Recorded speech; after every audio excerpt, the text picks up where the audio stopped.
Welcome back, everybody. I'm here with my friends Ian Morris and Fallon Morningstar of Listening to Smile. Welcome, guys. Oh, thanks for having us. Super excited to have you back again, Ian. I cannot believe this is the third time on the show. I mentioned it in the intro, episode 73 and episode 156, that people definitely have to check out to get more background on music and sound frequency. Particularly 156 was really cool because we went into the frequency of the heart, which obviously is super important. The first one, 73, was amazing because we got a lot of your background and got into the idea back then. It was a few years ago, Ian, the personal soundtrack idea.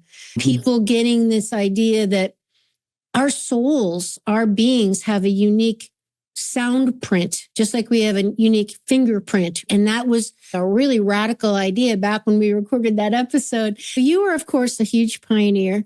And I have so many things I wanted to get into today with you guys. But let's start with an introduction of your beautiful partner, whom I have not the pleasure of meeting personally yet. But please tell us a little bit about yourself, Fallon, your background, how you met Ian, how you fell in love, and now you're living the dream together. Thank you so much for having us, firstly. And my background, my gosh, there's a couple of degrees here. So I have a business degree, an environmental engineering degree.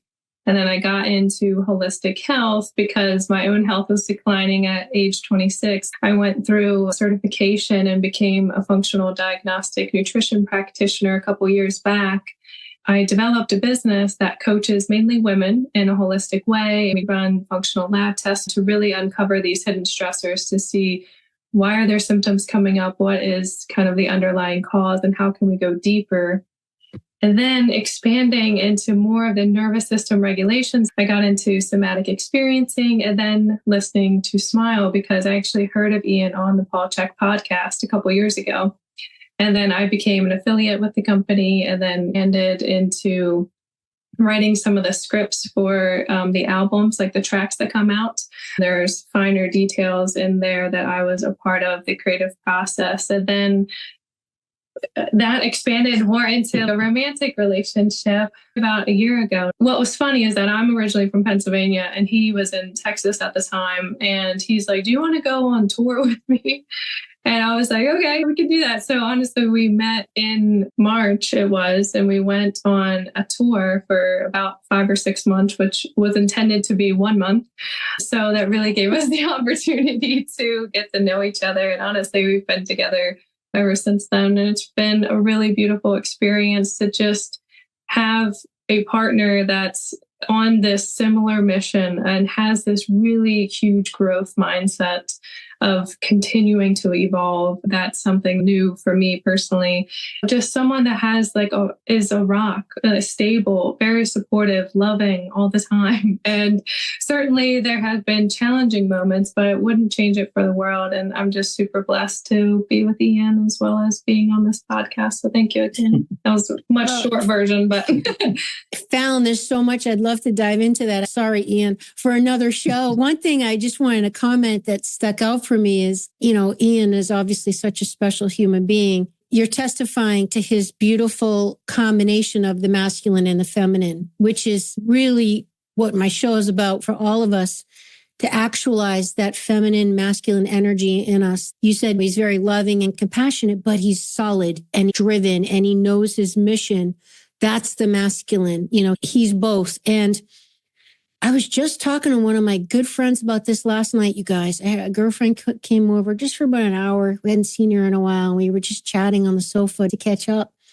I mentioned to her that a little conference I went to last weekend, one of the speakers is a child psychologist and an adult psychologist. And he was talking about how he's seeing, and he used the words epidemic of women that are successful, but they're distraught. He used the word distraught because they can't find a quality man, meaning someone who's got their shit together and who's strong and is masculine, meaning he's got a backbone, right? He knows his mission. He's not wishy-washy. That's what the feminine needs. It was a very interesting talk. And just talking about this with my girlfriend. And the next day, you're mentioning that you snagged one. You got a good one, Fallon. Unfortunately, Ian, tell us as a man, what's going on? Why would you think it's rare? What's happening with men here? How can we help? Yeah. Well, I think there's a confusion, like the role models that once were there. I'll just say it from my perspective. A lot of times when we were younger, we were looking up to role models that fell off their pedestals. You found out more information about people you were looking up to, and it made you look at them in a different way. And you were lost trying to find this new northern star, your direction of where you're going. And I think a lot of times men in their life are, boys don't cry, be tough, rub some dirt on it. From the time of our birth, we're taught to hold in and oppress our emotions, right? And then also showing feeling or crying or having some type of emotional release is a wussy or just a weakness. And I think that what we're learning as men is that one of the strongest things you can do is to release those emotions. It's a strength. It doesn't mean that you wallow in it. It just means that you feel confident enough to let those emotions out and realize it's part of life, male or female. It's part of life. Grieving, sadness, depression. These are all things that people deal with. I think there's a lot of confusion in the world right now, and it's manufactured. I think there's a lot of chaos and confusion. There's a lot of things that are misleading. And I think we're getting ready to put out an album in December called The Age of Intuition. It's basically a workshop geared towards individuals. It has videos, somatic exercises, and exercises they can do at home with themselves. But it also comes with probably one of the best albums I think I've ever put together. I'm really excited about it. And then there's just a PDF that has lots of artwork and lots of interaction, clickable links, and it has a lot of information. So one of the things, I'll just give you this real quick. One of the things that we're teaching them in there is how to calculate their life path, soul path, and destiny path with numerology. We talk a little bit about human design, the gene keys, and astrology. It's really giving them templates to empower themselves. I think we're at the age where we have to start taking our power back. We also have to stop blaming our parents or the environment or society and start taking responsibility to move forward. It doesn't mean that I'm perfect or any of us are perfect. It just means that we keep moving forward. We keep growing. We accept responsibility when we make a misstep and we just keep moving. I think there's a lot of people that get stuck in the wallowing. And I know that I was one of those people at one time. I think we have to take our power back and keep moving forward. One of the first things you said was the lack of role models currently. And I've been saying that on my show for years. When you find someone that is a good role model, you really got to hang on to them. My hope is that we're going to have more in the next generation because it's very important. That's how we learn, right? We learn by watching an example. I just wanted to stick on the point about being solid and secure in your masculinity and your vulnerability. Ian, what would you say to a man who feels like they're not, what's going on with men when they do cry or express insecurity or vulnerability to their partner or someone in the world, and then they're ashamed because of it, or it makes them feel like less of a man, or they're worried their partner's gonna not trust them or their strong masculine center. What would you say to a man like how do men get around that? What do you do? I'm laughing because last night I just had the album that I'm working on for November that's getting ready to come out is called When I Go, I Ghost. And so it's when I go, I ghost. And what the whole album is about is shedding skin, letting go of the old and almost completely dying and letting that ghost move on to wherever. And you're still in your body, you still have this new programming or personality that you're cultivating and able to move forward. I've had a lot of downloads the last few months. It's been really massive when I'm channeling the music for the monthly albums. This album is a very, very strong album, and I had some really big downloads. It's hard to, because I don't want to take up time on the podcast, but I had a lot of downloads that were very specific and showing me how to help people move energy in their bodies. And I've been experimenting with this last 2 months. And this album is so powerful that I was crying last night to Fallon, saying, there's all this emotion coming out of me. I was relating to her, like, I don't want you to think I'm whining or complaining, but I was just crying. Yeah, your body was doing it. Like, Yeah, that's happened to me before. You're almost looking at yourself going, my body's doing this. I don't even know why. Yeah. And there was lots where my eyes were just tearing, like crying, but there was no real emotion. And then the full emotion started coming out. And this music that I'm working with has just had such an impact on me, moving a lot of past traumas from my body. Fallon and I talked about my dad and some of the things that I've went through in my life last night. And she just gave me a big hug.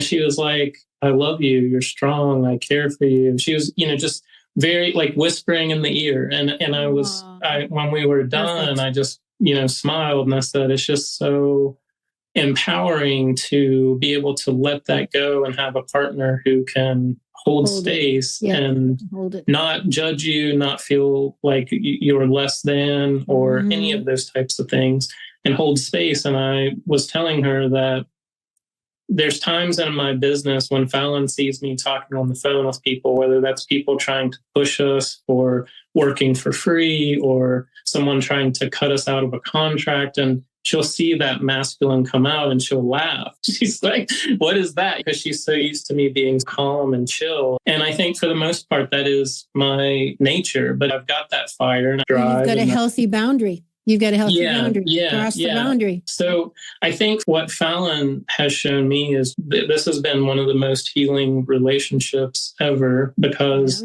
she's able to soften and hold space and allow things to work themselves out. Fallon's a double Leo. She's a Leo sun sign. I never would have guessed that. I never, because you seem much more gentle. I love Leos. My dad was a Leo. You seem gentle. Yeah, I've heard that before. And I feel like that's my skill too. Yeah. I've had to learn a little bit. Oh, that's Earth School, right? We're all learning. Yeah, for sure. Anyway, Fallon, I just want to circle back with you. So somatic therapy and the therapist. Can you explain to us what somatic means? It's a big part of my work as well. I've said on many episodes, talk therapy might have a time and place, but your body, your cells, that's where the memory is. That's where your subconscious lives, right? So can you explain to people about what somatic therapy is?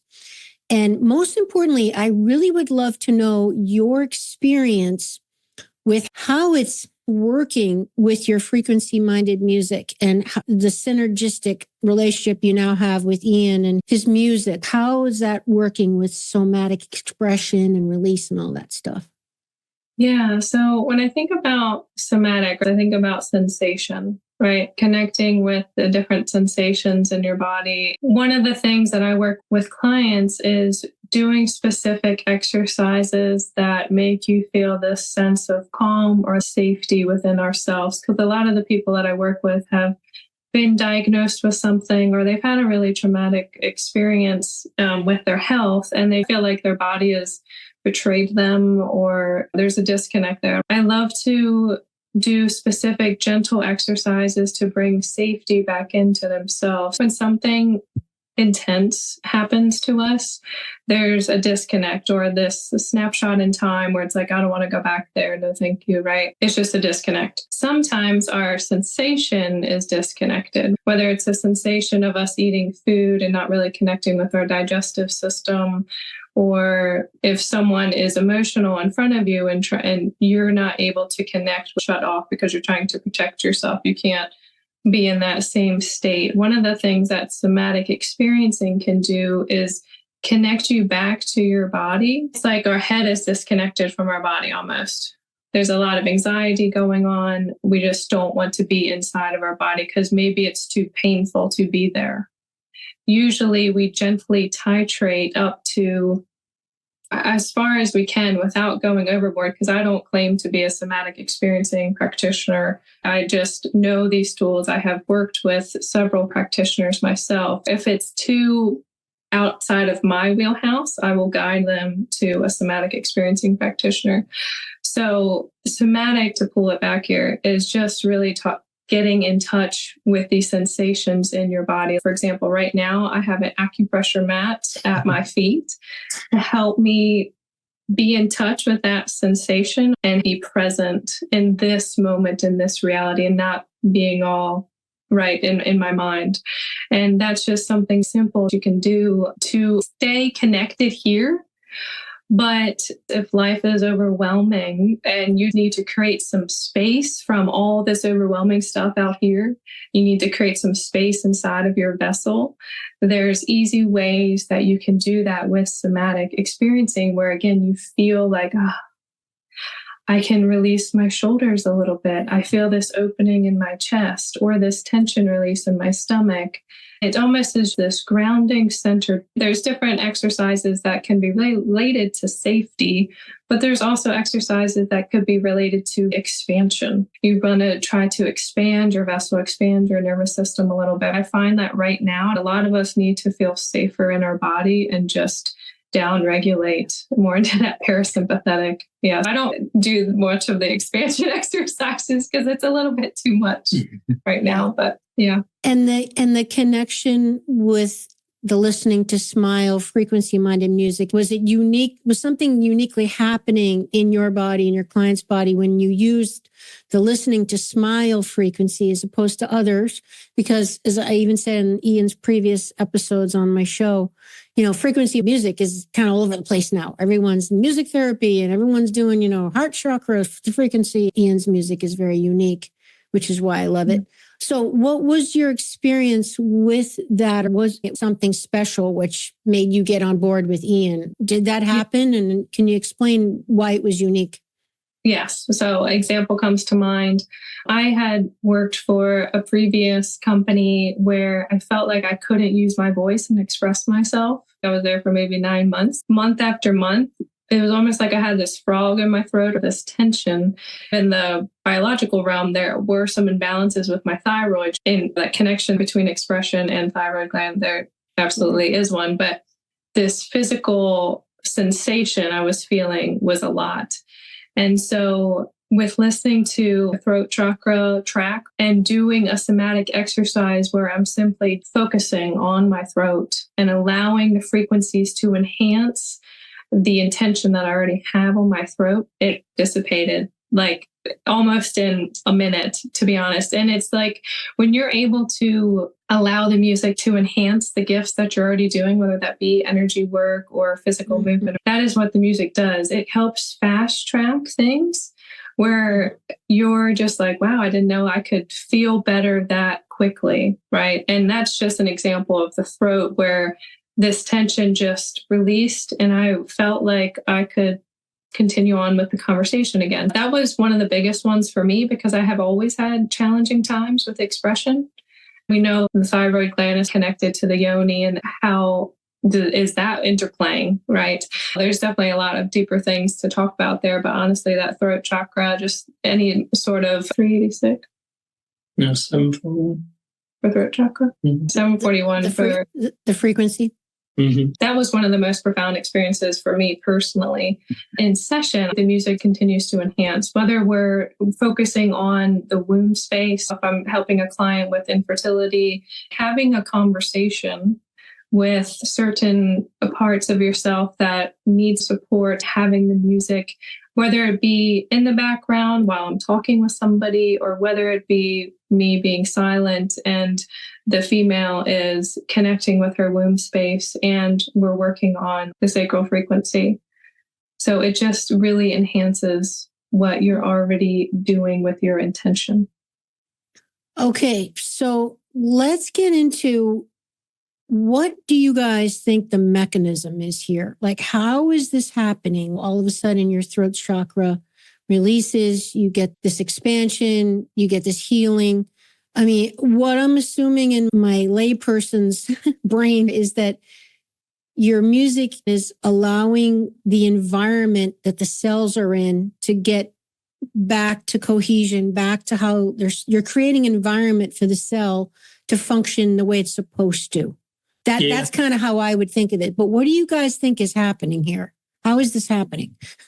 Let's say you had a friend that was in bed and they were grieving, having a breakup, right? And then your friend comes in super happy, like, hey, we're not doing this anymore. We're going to get up. We're going to, get some food in you. We're going to go for a walk. We're going to get in the sunshine. We're going to move your body. Most of the time when you're in that lower vibrational state, you're like, nah, I don't want to do that. I want to wallow in this because I just don't feel like I have the energy to do that. But then this voice, this energy that this person brings into the room, what happens is your body starts naturally meeting it because it's something that you want to do. It's something that somewhere you want to be, but you're just not energetically able to. This person brings this infusion in. I believe the frequency is very similar. What happens is the vibration of the frequency comes in, and it is that friend that's carrying that higher vibration that comes to get you out of bed and get you moving. The frequency is doing the same things. Cells, tissues, even bones, the vibrations are interacting on a quantum level with the life force energy in all of us, because it's all interconnected. We're all vibration. Our vibration is being affected. The brain has what they call a frequency follow response. When I introduce that binaural beat for 7 to 10 minutes, the brainwave state changes in the individual because it starts mimicking or following that frequency. It's kind of like that positive friend that comes into the room. On a nature standpoint, they have shown, through clinical testings that 7.83 hertz, which is the electromagnetic pulse of the earth, and it's always fluctuating and changing, especially here in the last 10 years, a lot of spikes and things like that. But for the most part, 7 to 10 hertz, the human brainwave state interacts with earth when we ground. We put our feet on the grass and ground to the earth. It's putting our cells at ease, and it's rebalancing. It's charging us from the earth, and the earth is constantly putting out a frequency. When we go into nature and get away from the hustle bustle, our nervous system starts acclimating to that frequency of the earth, the frequency of the plants and the living, environment that we're in. We're actually taking that in, and it's having a change. And it's no different than what the frequency is doing, interacting with our bodies when we put the headphones on or we're sitting in the sound bath. The vibration, I say frequency is the great disruptor. These habits, these states, these patterns that we're in, it disrupts it. It comes through and it disrupts it. And once we start working consciously, you can breathe. I can sit here and breathe. But if I put intention behind that breath and consciously breathe, it's changing the oxygen levels in the blood. You're getting more circulation in the body. You're getting more optimization from your organs. Conscious breath is very different than unconscious breath, right?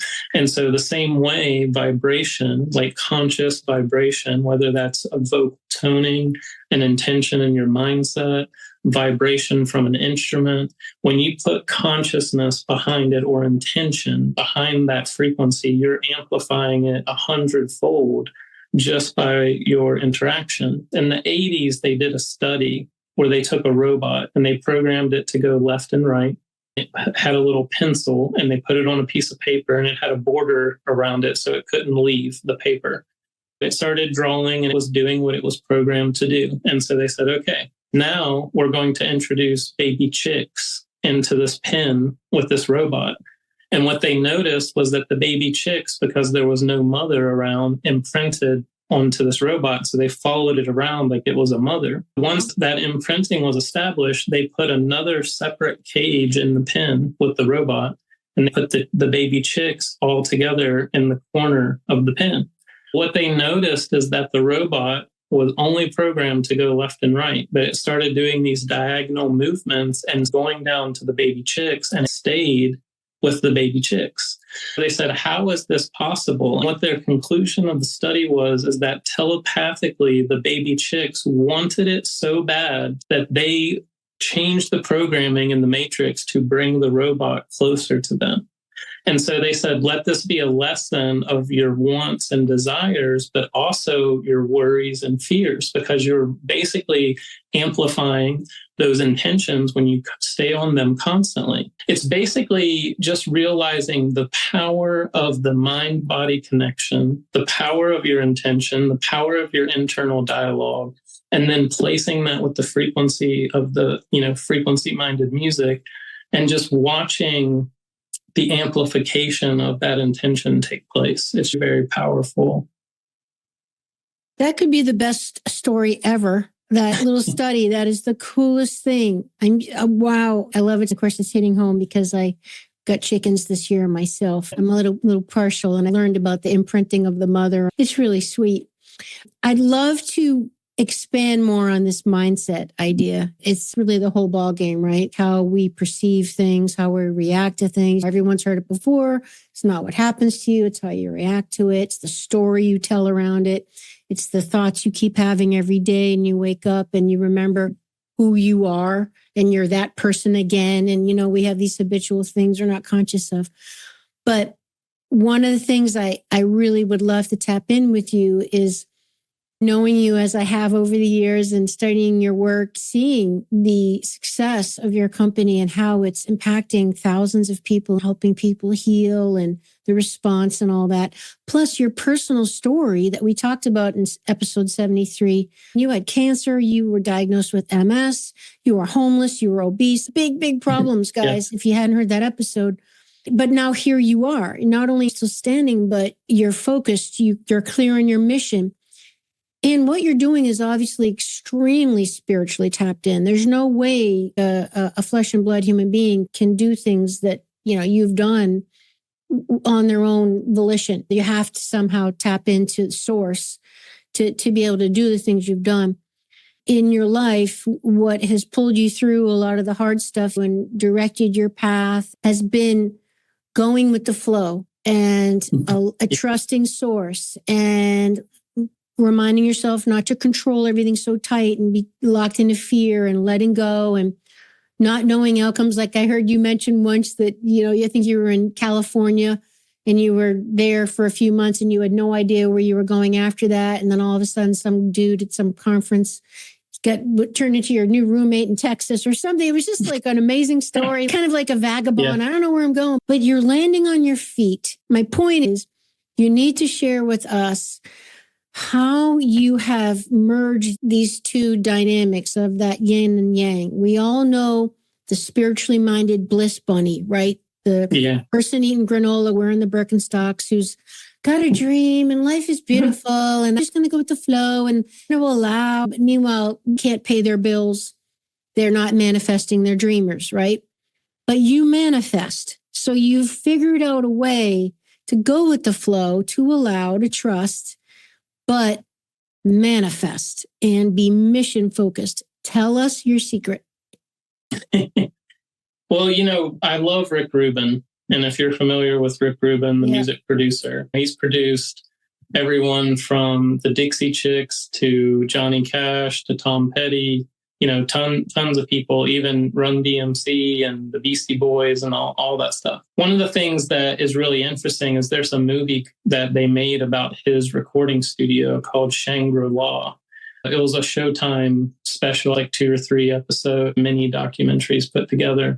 It was showing the creative process that he goes through when he's working with an artist. I don't know anything about recording. I don't really play music.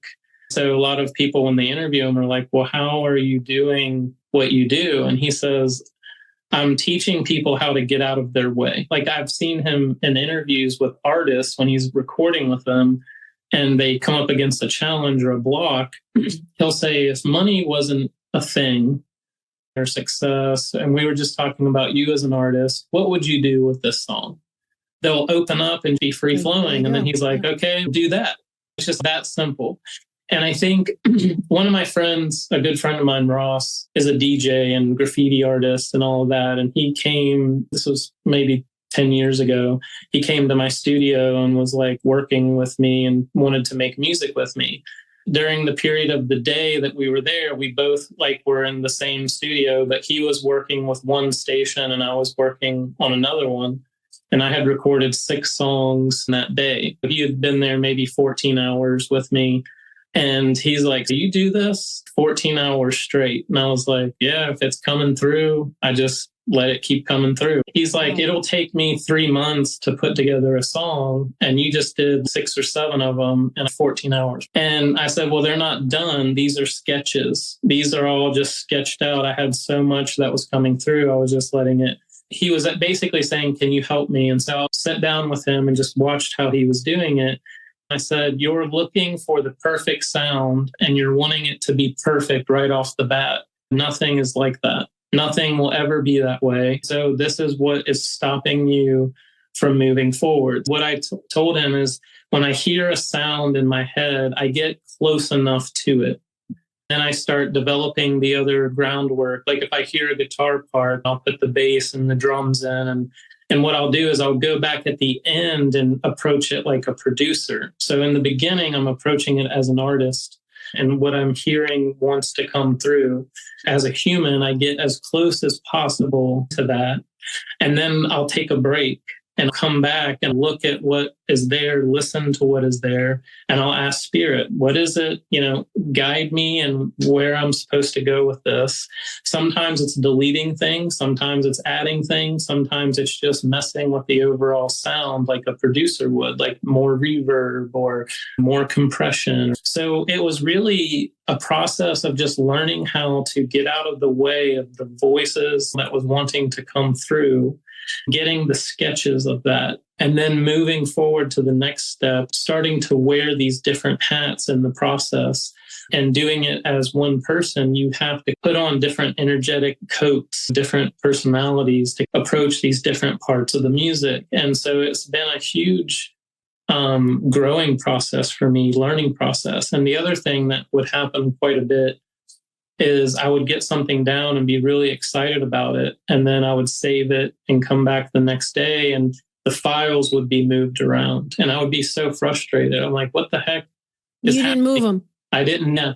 And so what was interesting is that when I would hit play, it would sound good. And so over time, I just started trusting like the angels wanted it to be somewhere else. And so I started taking the approach of doing this in co-creation with Spirit. And I can remember being in the studio for long periods of time, like 16, 17 hours straight, falling asleep at the console and then waking up and listening to this and being like, wow, great job, universe. So it was just kind of like letting go and getting out of the way. It's a teamwork. Yeah, definitely. That is so encouraging and powerful because I'm a staunch believer in we all have spirit guides. And if you're religious or grown up that way, you just know them as angels. Yeah. Call them whatever you want. But I mean, come on. It was a great book Paul Check had given me and it's escaping me. I'm gonna have to get it for you, Ian. Okay. After when we get offline, it's over where I read very early in the morning over my living room. And it's excellent. It's all about spirit guides, house spirits, land spirits, water spirits, and call them whatever you want. Probably everything in it. That's what happens to me. Such powerful stuff. That is so beautiful. When you say you give it a break, I'm just curious, do you go do something or is it like you put it down and you come back the next day? Or do you just go outside and take a walk and come back? I'm just curious because I have trouble with breaks. Yeah. You know what I mean? Like I take a break and then it turns into, okay, I'm gone the rest of the day. Or I get out of the flow. I always think I screw it up. So tell me about breaks. Yeah. Well, it's interesting because Fallon's very driven as well. And there's times where Fallon will be working for long periods of time. And we started learning a lot about each other when we started getting into human design. She's a projector and I'm a generator. So generators usually have a lot more energy and go, go, go. And projectors are more targeted. It's kind of like a sniper versus a machine gun. It's just interesting to learn about each other. Taking breaks. Fallon has been a huge help in my life because she'll be like, come on, we need to take a walk or we need to go to the gym. When I'm in that zone, I just want to keep working. I'm I'm in a flow state that is so disconnected from this world. Often I've explained it to Fallon, and I said, sometimes I just wish I was in the book or in the music or in the piece of art where I didn't really have to worry about eating or paying bills or being in a world. Oh, yeah. I know what that's like. Yep. Right. It's definitely been very helpful having Fallon's encouragement. And I think we help each other because we both love what we do and we could do it all the time. In the beginning, when you're in that flow state and you take that break, you're kind of like thinking, I should have done this, or I could have do this, or I'm going to lose this energy. What you see is when you go out in nature, go for a walk or go to the gym, move your body, get your blood pumping. A lot of times there's things that we're kind of not hitting in that session of creation. These memories or thoughts or downloads come through where you're able to approach it with a new perspective and more well-rounded. You created some space for something to come in. A lot of creatives are afraid that once they put that flow state down, that they're not going to pick it up again. Yes. Yeah. And I think for me, the biggest thing that has helped is actually listening to frequency music while doing creative journaling, open conscious or head to page, channeling. And Fallon and I, I've shared one of the writing exercises that I like to do. I think I talked about it on Jason Bard's thing. You talked about it on my show. Yes, exactly. That writing exercise is so powerful. Everyone's asked me, like, November 16th this year will be 9 years I've been listening to Smile. Every month for 9 years, I've made an album. And so people are constantly like, how have you been able to do that? Yeah. And honestly, that writing exercise, I would say, is 80% of it. It's something that makes your mind rewire in a way that you're becoming more of an open channel. That writing exercise teaches your consciousness, your brain, your body, how to open up and let go so that these channels can start coming through. I think that writing exercise is really powerful. Just for sake of the audience, because I know I hear a lot of people going, what the hell is it? Could you give us just a brief synopsis of what it is? Yeah, it's so simple. So basically, all of us have books on our bookshelf. So if you just walk over and get 10 or 15 of those books and bring them to a pile on the floor, your bed or desk, and then get you a pad of paper and a pen or a pencil. At the top left-hand corner, you're going to circle an oval shape like an artist palette. I call it the word palette. You're going to make a palette shape at the top left-hand side of your page, and you're just going to grab a book, flip it open, and the first page that you stop at, and then look at the words. And the first word that jumps out at you, you're going to write it in your word palette. Okay. And so what the object is to get 20 to 30 words in your word palette and find them randomly like that. Yep. And the reason it's important to find them randomly is because you have no control over what's coming through. You're going to take the words like the magnetic words from fridge poetry, move the words around on the fridge, like that, what I'm talking about? So you're going to take those 20 or 30 words in your word palette and rearrange them into a sentence at the top of your page. That can be the title. And so this can be a poem. It can be a journal entry. You're going to basically write from that. So people who are already creative, like poets and writers, they'll be able to take that title and it's going to spark something. This title completely came from somewhere else. It's not from you. You didn't have control. So what it's teaching you is to go with the flow from the beginning. You can write the entire poem or journal entry by filling up your word palette. As you use one of them, cross them off. And then basically what this is doing is it's teaching you creative thinking skills. And it's also teaching you how to get out of the way to start opening the channel. After I did this for about, 3 years, I didn't have to have the books, but there was times that I would just keep revisiting the books because it was such a fun process. And what I do is I put on frequency music that's instrumental, frequency, vibration in alignment with my intention when I'm writing. So if I wanted to write something from the heart, I want to use my throat chakra, or if I want to connect with angels and get more downloads from my spirit guides, I'm going to work with the third eye and the crown. And so you start consciously picking the music, your vibration frequency, and then aligning it with your intention. And you start this writing process. And every time we've done this on the road this year, we were on tour from March until August this year, Fallon and I. And we would do her guided meditation and somatic exercise. We would do this writing exercise, and then we would do a sound bath meditation. And it was just powerful. Every person wrote a poem. Every person had tears and joy that came out of the words that came through. And they would say, man, this is what I needed to hear. And often the disconnect in people when they're doing this is realizing that this is you interacting with you. It is your higher self, your spirit guides, your team helping you to do this. This is just an example of how this can be in life. You need a creative budget, or you need to manifest more money. All of these things are just like this, our interactions with it. And it's like, I'm learning, Fallon's learning, we're going deeper in this process, but it's definitely one of the biggest things that has helped me to be creative and to be a channel. Ian, where did you learn about the writing exercise? So there's a writer named William Burroughs. There was a documentary about him, and it was talking about him doing this cut-up method where he watched an artist at a party take a painting off the wall and cut it up with an X-Acto knife, rearrange it, glue it down differently, and then paint over top of it. And he was basically remixing his art at this party that he went to. And he said, if he can do that with his art, I want to do this with my poems that I can't finish. So he cut the page into 4 pieces, and he started rearranging the pieces and lining up the words to these weird combinations.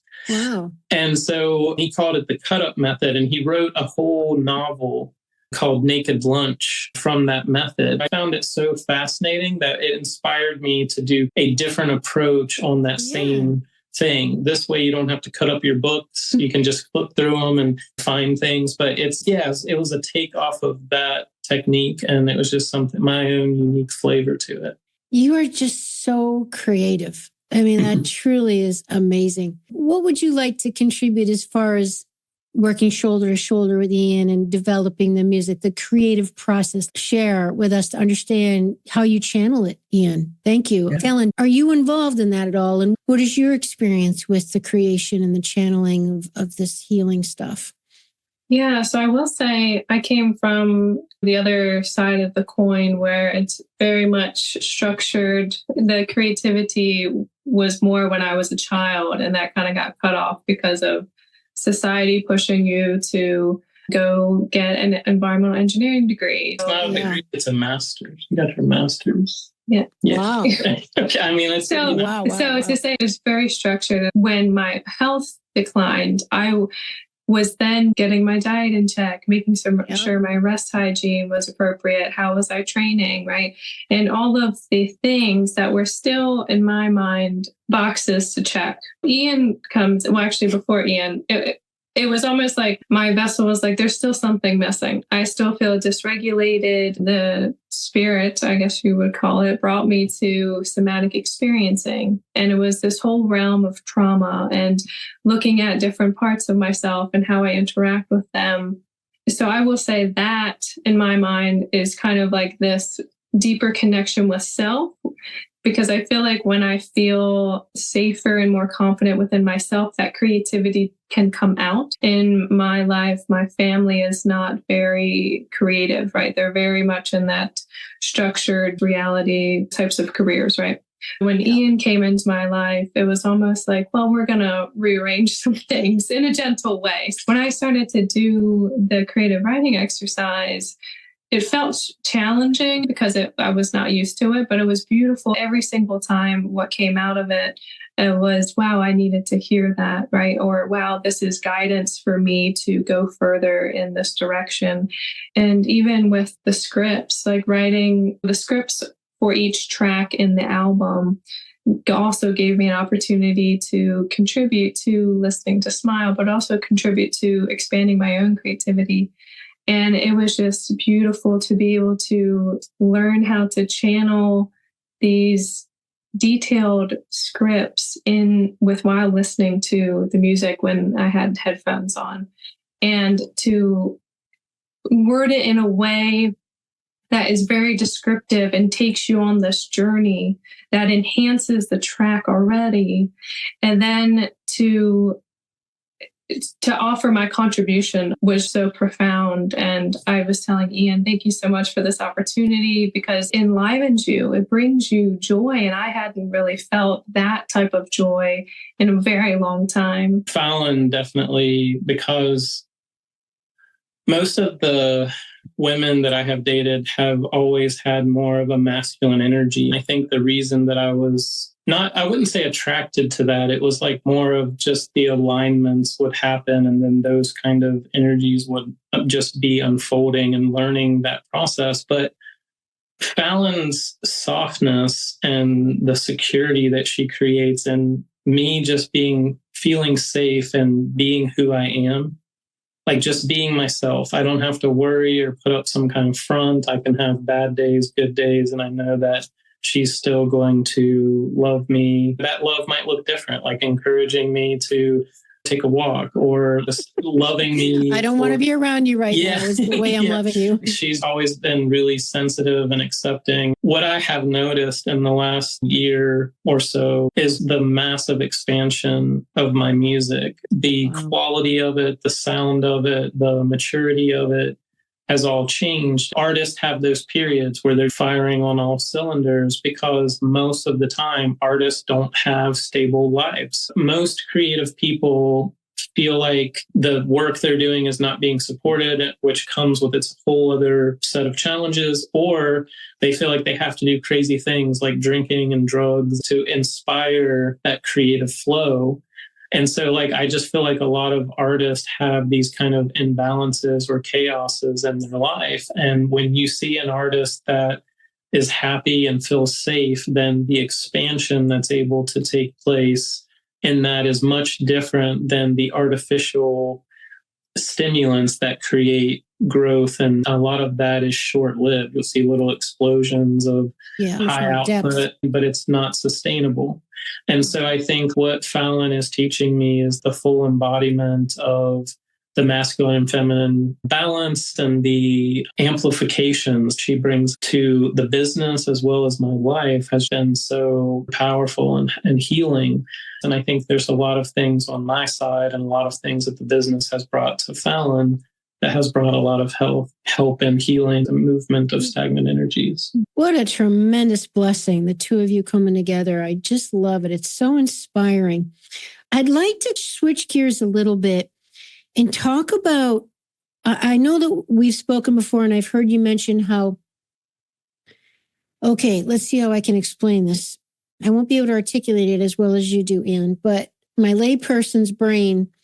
So our ears and our listening and our hearing sense, like smell, vision, hearing, taste, right? So our sense of hearing, listening, our body is able to pick up different tones. If I remember your previous episodes correctly, our muscles in our body can get rusty if we don't move it in certain ways. It's like we lose capacity to pick up certain tones. And I remember you had told me, because it struck me, listening to your frequency-minded music is going to actually reawaken your body's ability to hear different tones and then more depth and more range. Can you talk about, and I think you've mentioned you can train yourself to hear different tones and frequencies. I'd love for you to share that experience. And also, if this can apply to our other senses, do you think that we can also train our vision to see different frequencies that we've lost the ability to see, and our sense of taste? Can expand on our senses, our physical senses, and enhancing and reawakening them? So what I would say you're referring to is a sound palette.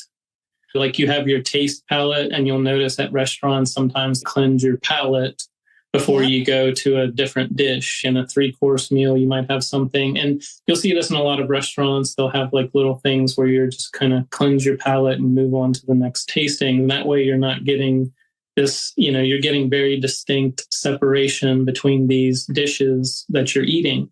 So what I noticed in working with people with sound is, I just call it the sound palette for lack of a better term.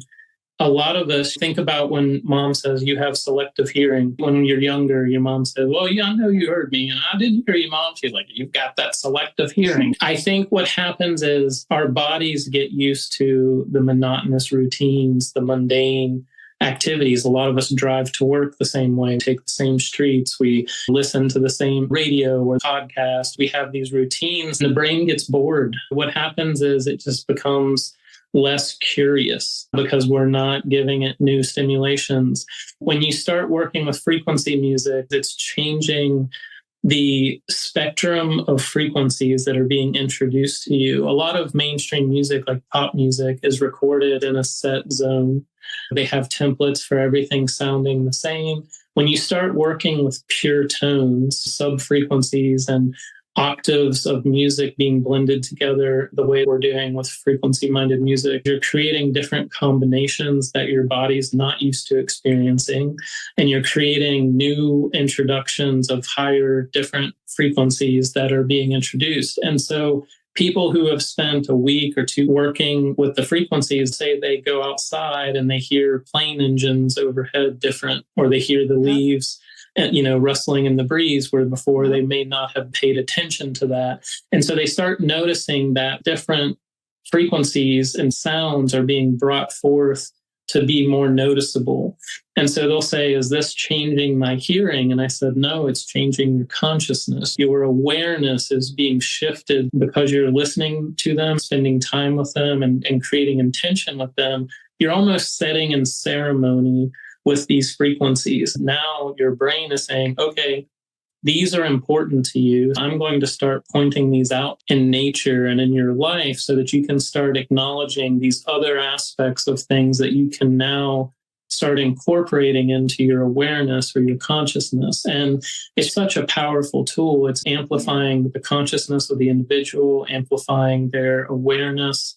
And then that selective hearing starts fading away and they start getting full spectrum engagement with their environments. The game is to live our potential, and you're enabling us to fire more cylinders. We have all this ability that we're not tapping into because it's just dormant.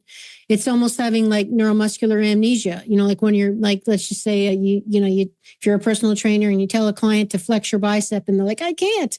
My brain's sending the signal, but the arm isn't moving. And it's just from lack of use, right? So they have to reestablish that neurological pathway. Fallon, you could probably talk to us about that.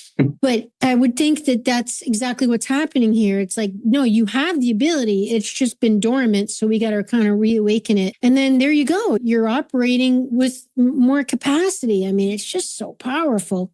The next point related to that is that you can intentionally program in the good frequencies that you want to enhance, as opposed to maybe some other music on the radio nowadays that is channeling in some very dark frequencies.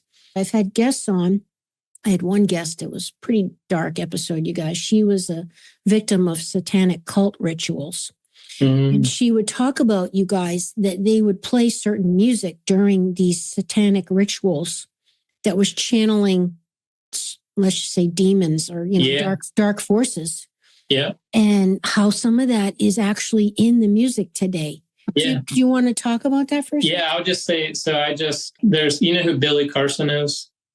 Is that the guy from Gaia TV and History Channel? Oh, God. Oh, hello. Yes. Hello. Billy Carson is friends with a guy named Dr. B. Sirius, and Sirius, like the star, star Sirius. Yeah. And this guy used to be in the music industry, and we just had a conversation. He's wanting to work together with music. And so we started having those conversations, but he was talking to me about, he has worked with India Ari, who's like a African-American folk guitar singer back in the late 90s, early 2000s. And so he produced her and like DJ Quick, and he's done some stuff with like Michael Jackson, all these just different people. And he quit doing producing music because he found out the mastering studios that the artist wouldn't even know it. But when their music was done recording, it would go to the mastering house, and then they would have witches kind of pray over it and put frequencies into I've heard that. Yeah. I've heard the exact same story. He was saying that he just started seeing that it was causing more harm than it was entertainment.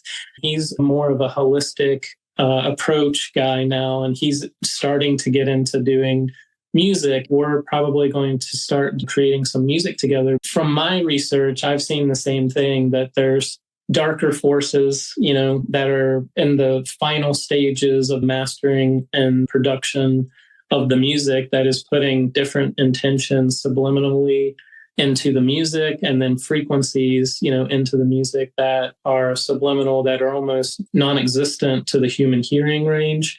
People are saying it's on the satanic side, where they're asking for demons to go with every album in circulation and to be with the people who are listening to it. And you start seeing it if you spend a lot of time on social media. There's been times where I'm like, I just have this weird feeling that's come over me from scrolling on Instagram. Mm-hmm. And I'm like, I just got to get off of this, unplug. And so I think we're coming to that time where people are becoming more sensitive to these energies, and they're realizing that there's something not right here, And so I think for us, that's what we're trying to do with Listening to Smile, is to create a transparency and really letting people behind the curtain to see the process of how and why, and creating something that they can use and feel safe and feel that it's created from a place of positive intention and for release work and healing. And obviously your track record, there's just so many people that are testimony to the effectiveness of it, and me being one of them. Did you have anything to add on that, Fallon?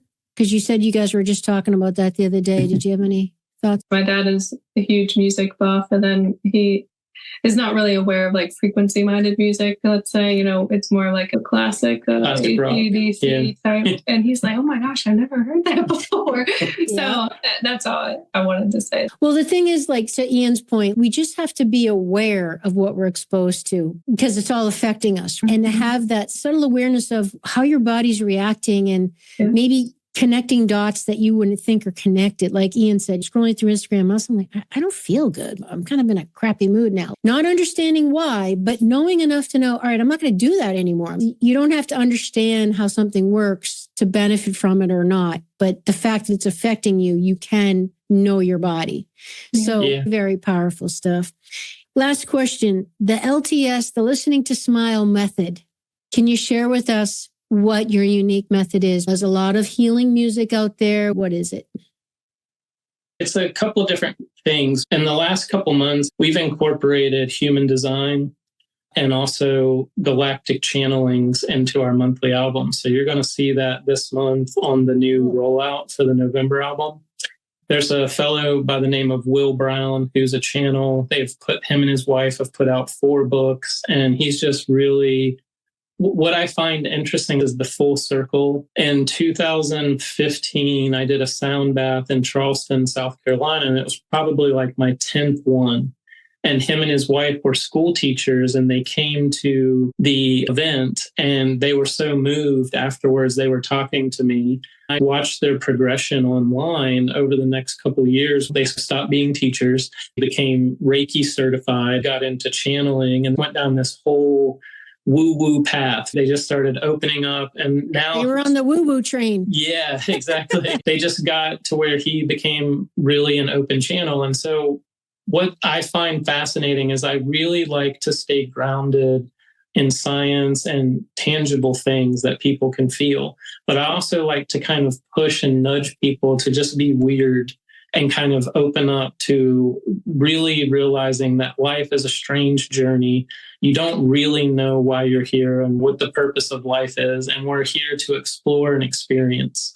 So I want people to be weird. And I'll just say, a lot of times on our calls, I'm like, can I just be weird for a second? And I'll just explain to people, let's get woo-woo for a second. Will coming in, and Anton, a good friend of ours that did a human design reading for Fallon and I, came in, and we started talking about how we're going to incorporate these sides of their work to help steer the ship on what I'm doing with the monthly music. What that did was this channel opened up where I just started realizing what I've been doing with binaural beats, what I've been doing with sharps and flats and minors and majors and the music has really been to shift stagnant energies. To give you an example, if I use a song that's in the frequency of the heart chakra, but I do it in a minor key and then shift to a major, we listen to a song that's in a minor key and then go to a song in the same frequency, but in a major key.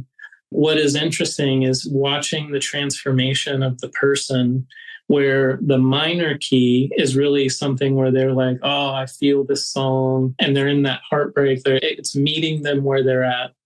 And then major is where most pop music is, keys. And so it's more happy, upbeat, it feels more balanced, more mainstream sounding. And so when people go from that minor to the major, what's really interesting is watching the energetics start shifting, where you'll see tears. It's their body is remembering what that natural state of vibration is. And it's being met where it's at in the depression or the heartbreak. And then it's being uplifted and remembering like, oh, this is what balance feels like. And so it's just really interesting watching those shifts when you're working with pure tones and you're working with sharps and flats and you're just doing one note. You can see the same thing with people having shifts because they're being brought from one state into another state. And you're watching this release and this energy, almost like the shoulders dropping, but it's like an emotional sense. The LTS method is enhanced binaural beats. It's the mastering process, the stereo imaging and the amplitudes of the frequencies we're creating as the foundation for the songs. It's the beats per minute. It's the binaural beats. It's the stereo imaging. It's the mastering process. I just have a very unique proprietary set of templates to create a controlled environment for release work and healing. I wasn't trained in school. I didn't go to recording school. It took me about 12 years to figure out this process of mixing and mastering that accompanied and accented the frequency music. I wanted to have that hand in it so that it wasn't going to mastering houses and having other people work on the music that I didn't know who they were, what their intentions were.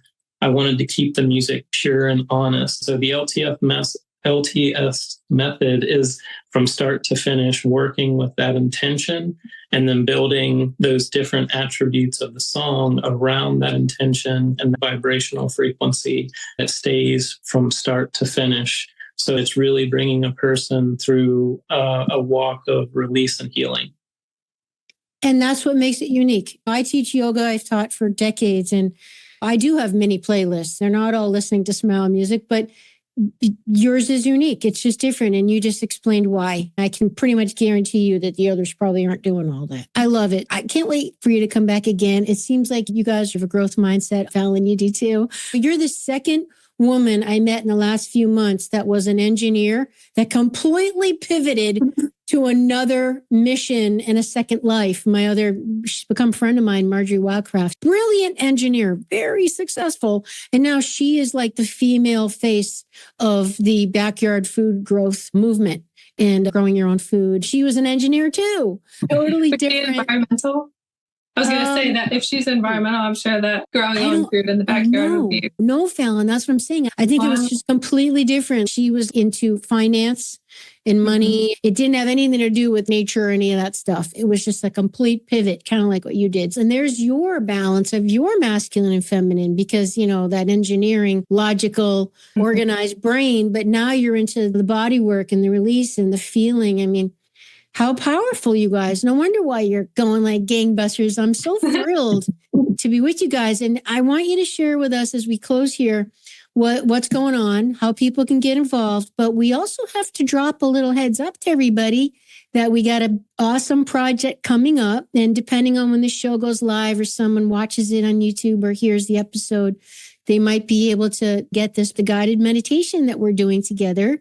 Everybody, we're partnering together. Ian and Fallon and I are doing a guided meditation based on the Listening to Smile music technology and me giving a guided meditation. So I'm super humbled and grateful to be part of that project. And I'm excited to share that with everybody. What's neat about that project is Paul Chek Did a video with this. It's a video meditation project. There are practitioners from all over the world, from London to Perth, Australia to Canada.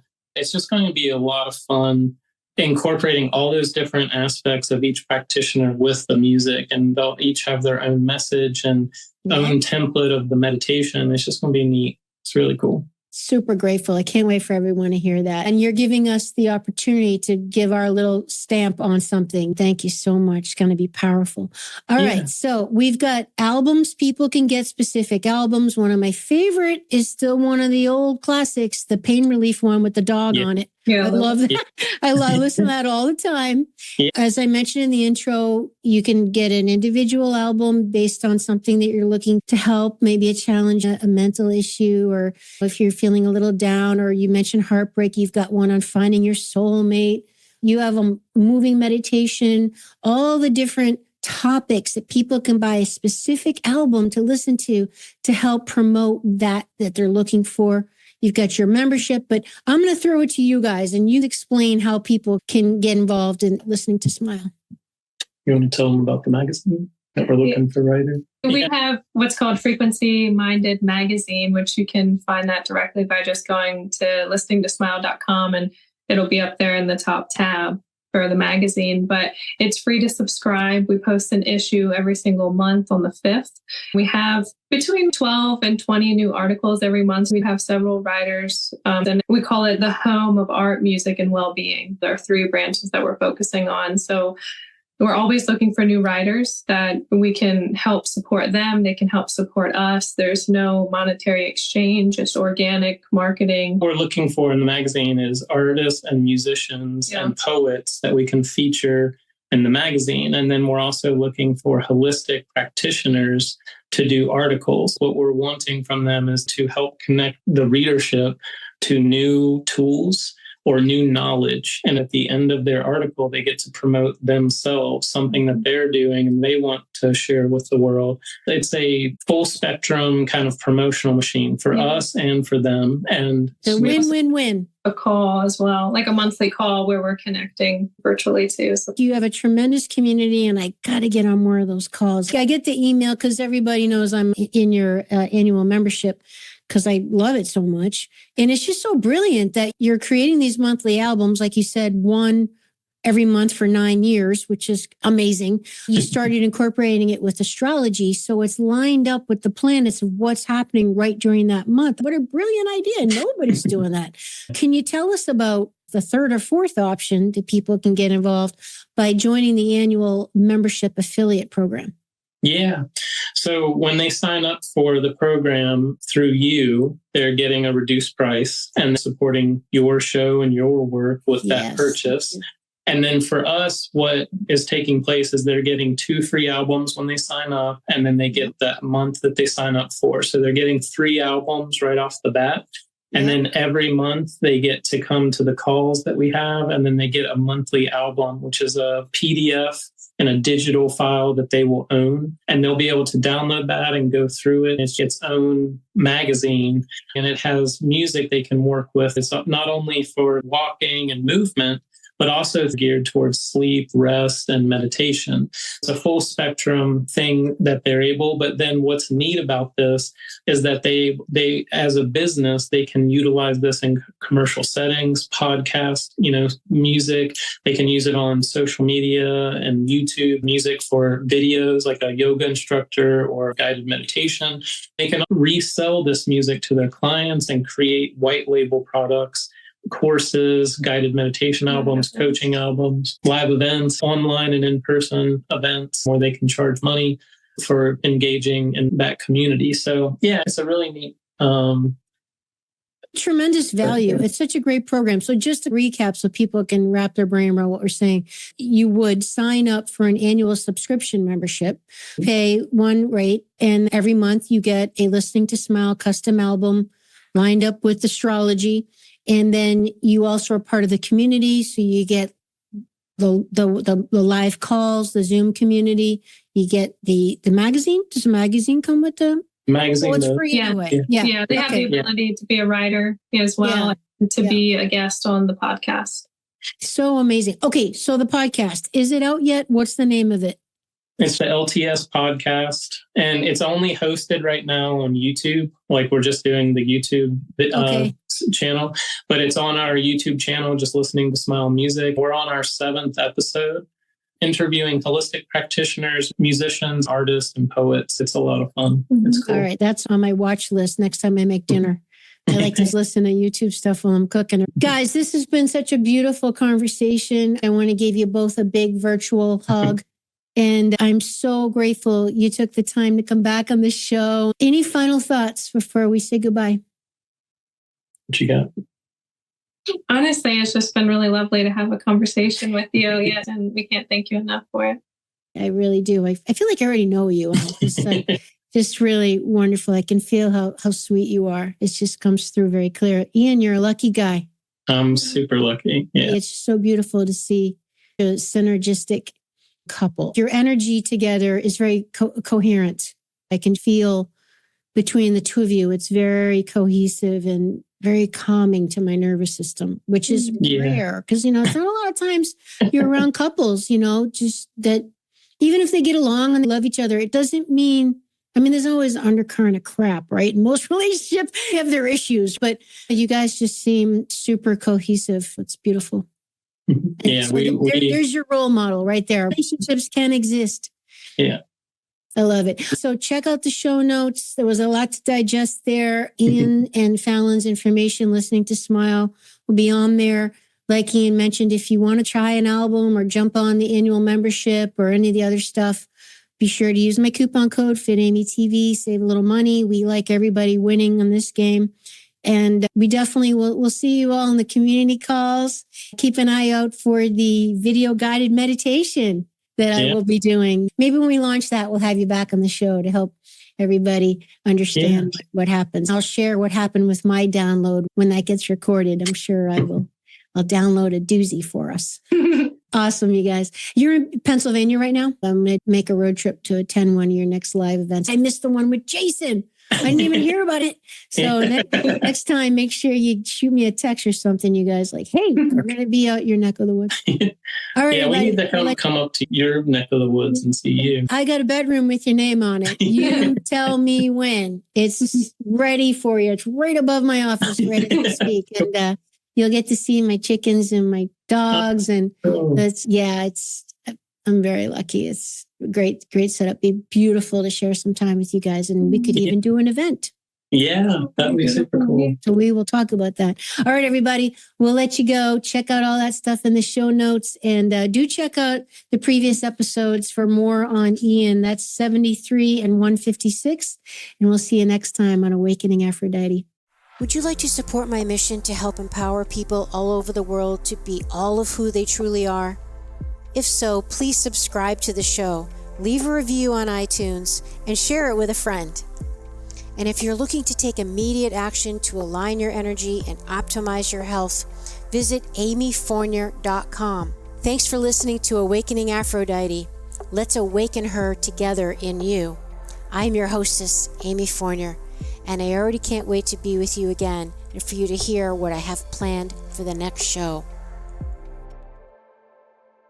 Thanks for listening to Awakening Aphrodite with Amy Fournier. To learn more about Amy, check out her website, amyfournier.com. That's AMYFOURNIER.com. You can also check out Amy's live and on-demand virtual fitness and yoga classes and sign up for her newsletter to receive a free mini ebook of 3 of her top tips for making holistic health a lifestyle. Again, that's amyfournier.com. and get your ebook sent to your email immediately. Connect with Amy on the daily on Instagram at FitAmyTV, FITAMYTV, and watch many of the podcast episodes and subtopic clips on her YouTube channel, which is also FitAmyTV. Enjoy, and we'll see you next time on Awakening Aphrodite.